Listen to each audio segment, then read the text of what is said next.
Hi students, ഇന്ന് നമ്മൾ പഠിക്കാൻ പോകുന്ന 10ാം ക്ലാസ്സിലെ 8ാമത്തെ ചാപ്റ്ററായ ടാൻജൻസ് അഥവാ തൊടുവരകളിലെ 5ാമത്തെ ഭാഗമാണ്. അതായത് പേജ് നമ്പർ 169 ക്വസ്റ്റ്യൻസ് ആണ് നമ്മൾ ചെയ്യുന്നത്. ആദ്യം നമുക്ക് 3ാമത്തെ ക്വസ്റ്റ്യൻ ചെയ്യാം. നമ്മുടെ ചോദ്യം ഇതാണ്: the picture shows the tangents at 2 points on a circle and the radii through the points of contact. Prove that the length of the tangents are equal. അതാണ് ഒന്നാമത്തെ പാർട്ട്. അതായത് ഇവിടെ ഒരു വൃത്തത്തിൽ 2 ബിന്ദുക്കളിൽ കൂടെ ടാൻജൻസ് വരച്ചിട്ടുണ്ട്. റേഡിയസിന് പെർപെൻഡിക്കുലർ ആയിട്ട് തൊടുവരകൾ വരച്ചിട്ടുണ്ട്. ആ തൊടുവരകൾ ഒരേ നീളങ്ങളാണ് എന്നാണ് ആദ്യം നമുക്ക് തെളിയിക്കേണ്ടത്. ഇവിടെ 3 ഭാഗമാണുള്ളത്. 3നും 3 പിക്ചേഴ്സ് കൊടുത്തിട്ടുണ്ട്. അപ്പോൾ ഓരോന്നും സെപ്പറേറ്റ് നമുക്ക് ചെയ്യാം. ഇതാണ് നമ്മുടെ ഫിഗർ. ഞാൻ ഇവിടെ ഫിഗർ വരച്ചിട്ടുണ്ട്. ഇവിടെ ഞാൻ സെന്ററിന് O എന്ന് പേര് കൊടുക്കുകയാണ്. അതേപോലെ ഈ 2 പോയിന്റ്സ് എയും ബിയും, ഈ പുറത്തെ പോയിന്റ് പി എന്നും പേര് കൊടുക്കുകയാണ്. അപ്പൊ നമ്മളോട് ചോദിച്ചിരിക്കുന്നത് PA ഈക്വൽ ടു PB എന്ന് തെളിയിക്കാനാണ് നമ്മളോട് ചോദിച്ചിരിക്കുന്നത്. അതിന് വേണ്ടിയിട്ട് ഞാനിവിടെ പിയും ഓയും കൂടെ ഒന്ന് ജോയിൻ ചെയ്യാം. അപ്പൊ നമുക്ക് 2 ട്രയാങ്കിൾസ് കിട്ടി. ഏതൊക്കെയാണ് ആ ട്രയാങ്കിൾസ്? ട്രയാങ്കിൾ PAOയും ട്രയാങ്കിൾ PBOയും. ഈ 2 ട്രയാങ്കിൾസ് വെച്ചിട്ടാണ് നമ്മൾ ചെയ്യുന്നത്. ഇതിനകത്ത് ഏതൊക്കെയാണ് ഈക്വൽ ആയിട്ടുള്ളത്? ഒരു വൃത്തത്തിലെ ആരങ്ങളുടെ നീളങ്ങൾ തുല്യമായിരിക്കും. റേഡിയസ് ഈക്വൽ ആയിരിക്കും. OAയും OBയും ഈക്വൽ ആണ്, അല്ലെ? OA ഈക്വൽ ടു OB ആണല്ലോ. റേഡിയൈ ആർ ഈക്വൽ, ആരങ്ങൾ തുല്യമാണ്. എഴുതാവല്ലോ. പിന്നെ നമുക്കറിയാവുന്ന എന്താണ്? ഈ ആംഗിൾ, അതായത് OB എന്ന ആരം ഈ PB എന്ന തൊടുവരയ്ക്ക് ലംബമാണ്. ഇത് ലംബമാണല്ലോ. റേഡിയസും ടാൻജന്റും പെർപെൻഡിക്കുലേഴ്സ് ആണ്. അതേപോലെ ഇവിടെയും അങ്ങനെ 90 ഡിഗ്രി ആണല്ലോ. അപ്പൊ നമുക്ക് എന്തെഴുതാം? Angle PAO equal to angle PBO equal to 90 degree. ഇനി നമുക്ക് അറിയാവുന്ന എന്താണ്? 3ാമത്തെ വശം, അല്ലെ? PO ഈക്വൽ ടു PO ആണല്ലോ. 2 ത്രികോണങ്ങൾ തുല്യ ത്രികോണങ്ങൾ ആയാൽ, ഈക്വൽ ട്രയാങ്കിൾസ് ആയാൽ അതിന്റെ ബാക്കി സൈഡ്സുകളും ഈക്വൽ ആയിരിക്കും, അല്ലെ? ഇത് PO ഈക്വൽ ടു PO എന്താണ്? കോമൺ സൈഡാണ്. ഈ 2 ട്രയാങ്കിൾസിന്റെയും കോമൺ സൈഡാണ്, പൊതുവായ വശമാണ്. അപ്പോൾ ഇവിടെ ഏത് ഇതാണ് ഉപയോഗിക്കുന്നതെന്ന് ആലോചിക്കുക. നമ്മുടെ കയ്യിൽ 3 വശങ്ങൾ തുല്യമായാൽ വശം, സൈഡ്, SSS എന്ന ആ തുല്യ ത്രികോണത്തിന്റെ റൂളാണ് ഉപയോഗിക്കുന്നത്. പിന്നെ SAS ഉണ്ട്. അതായത് 2 സൈഡും അതിനിടയ്ക്ക് ആംഗിൾ. കണ്ടോ? എഴുതുമ്പോഴും അങ്ങനെയാണ്, ഇടയ്ക്കാണ് ആംഗിൾ ഇടേണ്ടത്. ആംഗിളിന്റെ A, സൈഡിന്റെ S. പിന്നെ എന്താ ഉള്ളത്? ASA. 2 ആംഗിളും ആ 2 ആംഗിളിനും കോമൺ ആയിട്ട് വരുന്ന സൈഡ്, അത് ഇടയ്ക്കിരിക്കണം. ഒരു സൈഡ് ഇങ്ങനെ, അതിന്റെ 2 അറ്റത്താണ് ആംഗിളുകൾ വരേണ്ടത്. കണ്ടോ? ആ ഒരു രീതിയിൽ വരണം. പിന്നെ നമുക്കറിയാവുന്ന RHS. ഈ R എന്താണ്? 90 ഡിഗ്രിയെ കാണിക്കാൻ. അപ്പൊ നമുക്കിവിടെ 90 ഡിഗ്രി ഉണ്ട്. ഇനി H എന്താണ്? ഹൈപ്പോട്ന്യൂസ്. ഹൈപ്പോട്ന്യൂസ് അഥവാ കർണം. കർണമായിട്ടാണോ ഇവിടെ ഏതെങ്കിലും വശം കിടക്കുന്നത് നോക്കുക. 90യുടെ നേരെ എതിർവശത്താണ് കർണം. ആ കർണമല്ല ഈ കോമൺ വശമായിട്ട് PO വന്നിരിക്കുന്നത്, പൊതുവായിട്ടുള്ള വശം. പിന്നെ S എന്താണ്? സൈഡ്. അതിന്റെ ഏതെങ്കിലും ഒരു സൈഡ്. അത് ഈ സൈഡ് പച്ച കളറിലെ ഏതെങ്കിലും സൈഡാകാം. ഇവിടെ ആരം അഥവാ റേഡിയസ് ആണ് ഈക്വൽ ആയിട്ട് വന്നിരിക്കും. അപ്പൊ 3 പോയിന്റ് കിട്ടിയില്ലേ? എല്ലായിടത്തും 3 പോയിന്റ്. കണ്ട? 3 അക്ഷരങ്ങളല്ലേ? അത് ആ ഓരോ അക്ഷരങ്ങളും ഏതൊക്കെയാണ് സൈഡാണോ ആംഗിൾ ആണോ എന്ന് സൂചിപ്പിക്കാൻ വേണ്ടിയിട്ട് മാത്രമാണ്. അപ്പൊ ഇതൊന്ന് ഓർത്ത് വെക്കണേ. നമുക്ക് എത്ര എണ്ണം ഉണ്ടാകെ? 1, 2, 3, 4 റൂളുകളാണ് ഉള്ളത്. അതിലേതെങ്കിലും ഒന്ന് ശരിയായാൽ ഈ 2 ത്രികോണങ്ങൾ, 2 ട്രയാങ്കിൾസ് തുല്യ ത്രികോണങ്ങൾ അഥവാ ഈക്വൽ ട്രയാങ്കിൾസ് ആകും. അപ്പൊ ഇതിൽ നിന്ന് നമുക്ക് എന്ത് എഴുതാം? ട്രയാങ്കിൾ PAO ആദ്യത്തെ ട്രയാങ്കിളും ആൻഡ് ട്രയാങ്കിൾ PBO രണ്ടാമത്തെ ത്രികോണവും ആർ ഈക്വൽ ട്രയാങ്കിൾസ്. അപ്പം എന്തെഴുതാം? ട്രയാങ്കിൾ പി എ ഒയും ട്രയാങ്കിൾ പി ബി ഒയും തുല്യ ത്രികോണങ്ങളാണ്. രണ്ട് ത്രികോണങ്ങൾ തുല്യമായാൽ ബാക്കി വശങ്ങളും തുല്യമായിക്കോളും. ഇപ്പം ഇവിടെ ഏതൊക്കെയാ തുല്യമായിട്ട് നമുക്ക് എടുത്തത്? ഈ ഒരു വശം എടുത്തു അല്ലേ, ഈ കോണുകളും എടുത്തു. ഇനി മൂന്നാമത് കിടക്കുന്ന വശമാണല്ലോ ടാൻജൻസ് അല്ലെ, അഥവാ തൊടുവരകൾ. അതായത് ഈ പി എയും പി ബിയും അത് രണ്ടും തുല്യമായല്ലോ. രണ്ട് തുല്യ ത്രികോണങ്ങളിലെ ബാക്കി വശങ്ങളും കോണുകളും തുല്യമായിരിക്കും. അപ്പൊ എന്തെഴുതാം? P A equal to P B എന്നെഴുതാം. അതിന്റെ അർത്ഥം എന്താ? Length of the tangents are equal. അല്ലെങ്കിൽ എന്ത് പറയാം? തൊടുവരകളുടെ നീളങ്ങൾ തുല്യമാണ്. ഇനി രണ്ടാമത്തെ പാർട്ടും മൂന്നാമത്തെ പാർട്ടും ഒക്കെ നമുക്ക് ഇതിൽ നിന്ന് തന്നെ പ്രൂവ് ചെയ്യാവുന്നതേ ഉള്ളൂ. ഇനി രണ്ടാമത്തെ പാർട്ട് എന്താ പറയുന്നത്? Prove that the line joining the centre and the point where the tangents meet bisect the angle between the radii. ഈ രണ്ട് ആരങ്ങളുണ്ടല്ലോ, റേഡിയസ്, അതിന്റെ ഇടയ്ക്ക് ഉണ്ടാക്കുന്ന ആംഗിൾ എന്ന് പറയുന്ന ഏതാണ്? ഈ ഒരു ആംഗിളാണ്. ആ ആംഗിളിനെ ഈ പി ഒ എന്ന വര ബൈസെക്ട് ചെയ്യുന്നു, സമഭാഗം ചെയ്യുന്നു എന്നാണ് തെളിയിക്കേണ്ടത്. അതായത് ഈ പി ഒ എന്ന വര ഈ സെന്ററിൽ, ഈ കേന്ദ്രത്തിൽ ഉണ്ടാക്കുന്ന ഈ കോണിനെ സമഭാഗം ചെയ്യുന്നു എന്ന് തെളിയിക്കണം. നമുക്കത് ഇവിടെ തന്നെ തെളിയിക്കാം. കാരണം അത് ഈ രണ്ട് ത്രികോണങ്ങള് തുല്യ ത്രികോണങ്ങളായി. അപ്പോൾ അതിന്റെ കോണുകളും തുല്യമായിട്ട് വരും. അതായത് ഈ കോണിന്റെ അളവ് തന്നെയായിരിക്കും ഈ കോണിന്റെ അളവ്. അതേപോലെ തന്നെ ഇവിടെയും ഈ കോണിന്റെ മുകളിലത്തെ കോണിന്റെ അളവ് തന്നെയായിരിക്കും താഴത്തെ കോണിൻ്റെത് അല്ലെ. അപ്പോൾ എന്തെഴുതാം? ഇവിടെ തന്നെ എഴുതുക. സെക്കൻഡ് ആൻസർ ആയിട്ട് മുകളിലത്തെ കോണിന്റെ പേരെന്താ?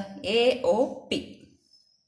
കോൺ A O P equal to ഈ താഴത്തെ കോണിന്റെ പേര് കോൺ ബി ഒ പി. കോൺ ബി ഒ പി. അപ്പൊ ഇതെന്താ? ഇത് P O bisects angle A O B എന്ന് എഴുതാവല്ലോ.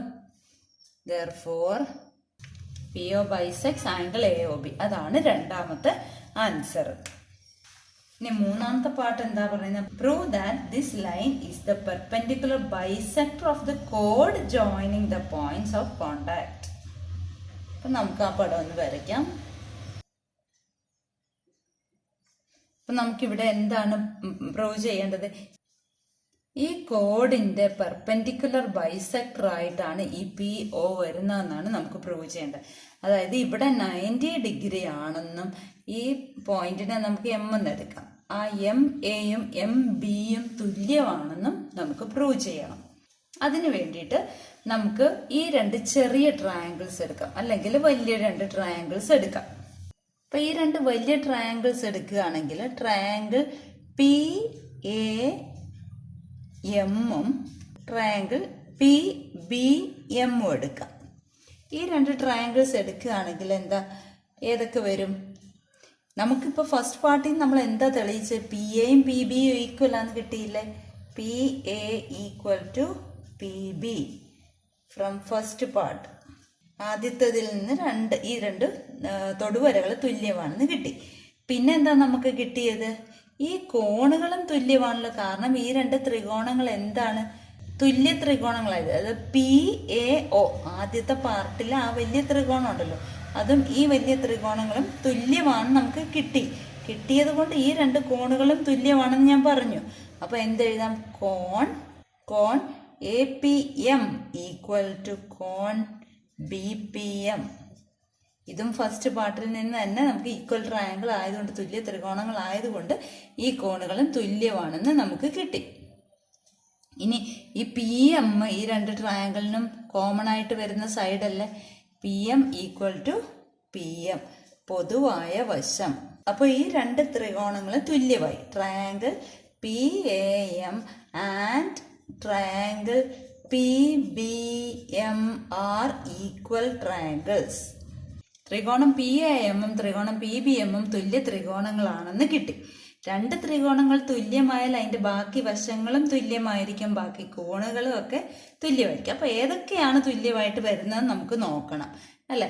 അപ്പോൾ ഈ രണ്ട് വശവും നമ്മൾ എടുക്കാത്ത വശമാണ്, അതുകൊണ്ട് അവ തമ്മിൽ തുല്യമായിരിക്കും. അതായത് A M equal to B M. അപ്പൊ എന്തായി? പി ഒ എന്ന വര എ ബിയെ ബൈസെക്ട് ചെയ്തു, അല്ലെങ്കിൽ പി ഒ എന്ന വര എ ബിയെ സമഭാഗം ചെയ്തു എന്ന് പറയാം. പക്ഷെ നമുക്ക് ലംബ സമഭാജിയാന്നും കൂടെ തെളിയിക്കണം അല്ലെ, അതായത് പെർപെൻഡിക്കുലർ ബൈസെക്ടർ ആണെന്നും കൂടെ തെളിയിക്കണം. അപ്പൊ ഈ കോണുകളും തുല്യമായാലല്ലേ ഉള്ളൂ. ഈ കോണും തുല്യമാണെന്നറിയാം, പക്ഷെ അത് 90 ആണെന്നും കൂടെ തെളിയിക്കണം, 90 ഡിഗ്രി ആണെന്നും കൂടെ തെളിയിക്കണം. അപ്പൊ angle A M P equal to angle B M P ആന്ന് കിട്ടി, കാരണം തുല്യ ത്രികോണമാണ്. പക്ഷെ ഇത് 90 ആണെന്നും കൂടെ തെളിയിക്കാൻ എന്താ ചെയ്യേണ്ടത്? ഇവിടെ എ ബി ഒരു കോഡല്ലേ, എ ബി ഈസ് എ കോഡ്, എ ബി ഒരു ഞാണാണ്. ഞാൻ എന്ന് പറയുമ്പോൾ അത് നേർവരയാണ് അല്ലേ. നേർവരയിലെ കോണിന്റെ അളവ് എത്ര? ഒരു നേർവരയിൽ കോൺ മുഴുവനായിട്ട് എടുത്താൽ എത്രയാണ്? അത് 180 ഡിഗ്രിയാണ്. അപ്പൊ അതിനെ കറക്റ്റ് പകുതിയായിട്ട് മുറിക്കുമ്പം ഓരോന്നും എത്ര വീതം വരും? 90 ഡിഗ്രി ആയിരിക്കും. അപ്പൊ എ ബി ഒരു ഞാണാണ്. അതുകൊണ്ട് എന്താ? Angle A M P equal to angle B M P equal to 90 degree എന്ന് എഴുതാമല്ലോ. അപ്പൊ എന്തെഴുതാം? P O is the perpendicular bisector of A B. Last answer ആയിട്ട് P O is the perpendicular bisector of A B എന്ന് എഴുതാം, അല്ലെങ്കിൽ A ബിയുടെ ലംബ സമഭാജിയാണ് പി ഒ എന്ന് ലാസ്റ്റ് ആൻസർ ആയിട്ട് എഴുതുക. ഇനി നമുക്ക് 4ാമത്തെ ചോദ്യം ചെയ്യാം. ഇനി പേജ് നമ്പർ 169 4ാമത്തെ ചോദ്യമാണ് നമ്മൾ ചെയ്യാൻ പോകുന്നത്. ഇവിടെ ഒരു പിക്ചർ തന്നിട്ടുണ്ട്. The picture shows a rhombus with each side tangent to a circle within it. Draw this in your notebook. ഞാനിവിടെ റഫായിട്ട് വരച്ചപ്പോൾ അത്ര റോംബസ് ആയിട്ട് വന്നില്ല. അതായത് ഒരു സമഭുജ സാമാന്തരിക ആണ് തന്നിരിക്കുന്നത്. അതിൻ്റെ ഓരോ സൈഡും ആ വൃത്തത്തിൻ്റെ തൊടുവരകളായിട്ടാണ് വരുന്നത്. അത് നമുക്ക് ബുക്കിലേക്ക് വരയ്ക്കണം. ഇവിടുത്തെ ഒരു കോണിൻ്റെ അളവ്, അതായത് പുറത്തെ ഒരു കോണിൻ്റെ അളവ് 40 ഡിഗ്രിയാണ് തന്നിട്ടുണ്ട്. അപ്പോൾ നമുക്കറിയാവുന്ന റോംബസിൻ്റെ പ്രോപ്പർട്ടി കൂടെ നമ്മൾ ഓർത്ത് നോക്കുക. റോംബസ് അഥവാ സമഭുജ സാമാന്തരികം എന്ന് പറഞ്ഞാൽ എതിർ കോണുകൾ തുല്യമായിരിക്കും. അപ്പൊ ഈ കോണും 40 ഡിഗ്രിയാണ്. പിന്നെ 4 സെന്റിമീറ്റർ അതിന്റെ വ്യാസം അഥവാ ഡയമീറ്റർ ആണ്. അപ്പം സർക്കിൾ വരയ്ക്കുമ്പോൾ 2 സെന്റിമീറ്റർ എടുത്ത് വരയ്ക്കുക. കോമ്പസിൽ 2 സെന്റിമീറ്റർ എടുക്കുക. 30 ഡിഗ്രി ആണെങ്കിൽ കേന്ദ്രത്തിൽ അഥവാ സെന്ററിൽ എത്ര ഡിഗ്രി ഉണ്ടാക്കും? അതായത് ഇവിടെ നിന്ന് ഇങ്ങനെ 2 ആരങ്ങൾ അഥവാ റേഡിയസ് വരച്ച് കഴിയുമ്പോൾ ആ 2 റേഡിയസിന്റെ ഇടയ്ക്ക് ഉണ്ടാക്കുന്ന ആംഗിൾ 180 40 കുറച്ചാൽ മതി. അതായത് 140 ഡിഗ്രി വേണം നമുക്ക് സെന്ററിൽ ഉണ്ടാക്കാനായിട്ട്. അപ്പോൾ അതിന് വേണ്ടിയിട്ട് ഞാനൊരു റേഡിയസ് വരയ്ക്കുകയാണ്. അതിൽ നിന്ന് 140 ഡിഗ്രി നമുക്ക് വരയ്ക്കണം. പ്രൊട്രാക്ടർ ഉപയോഗിച്ച് 140 എന്ന് പറയുമ്പോൾ ഈ 0 കൗണ്ട് ചെയ്യണം, കാരണം അതാണ് ബേസ് ലൈൻ എടുത്തിരിക്കുന്നത്. 140 എന്ന് പറയുമ്പോൾ ഇവിടെ വരും. അപ്പം നമുക്ക് 2ാമത്തെ റേഡിയസും കിട്ടി.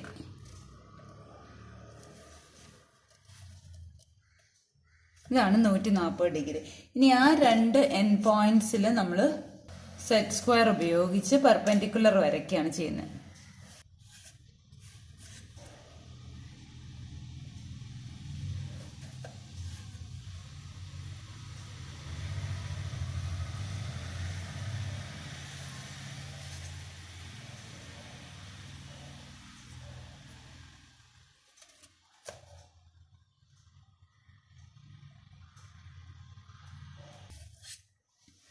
അപ്പോൾ നമുക്കിവിടെ 40 ഡിഗ്രി കിട്ടി.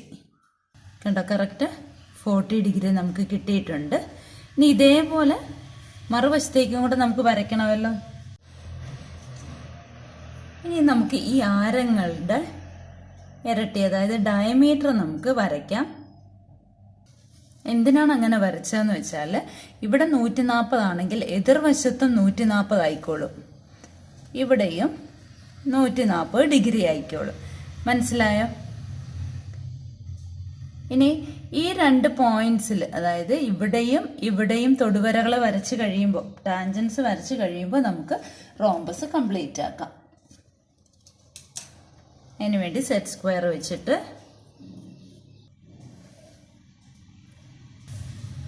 അപ്പം നമുക്ക് റോംബസ് കംപ്ലീറ്റ് ആയിട്ട് കിട്ടിയല്ലോ. ഈ കോണ് 40 ഡിഗ്രിയാണ് നമുക്ക് കിട്ടും. നമുക്കൊന്ന് ചെക്ക് ചെയ്യാം. കണ്ടോ, ഈ കൊണ്ട അളവും 40 ഡിഗ്രി എന്ന് കിട്ടി. അപ്പോൾ നമ്മൾ റോംബസ് കംപ്ലീറ്റ് ആക്കി. വരച്ച് പഠിക്കുക. ഇനി അടുത്ത പാർട്ട് നമുക്ക് അടുത്ത വീഡിയോയിൽ ചെയ്യാം.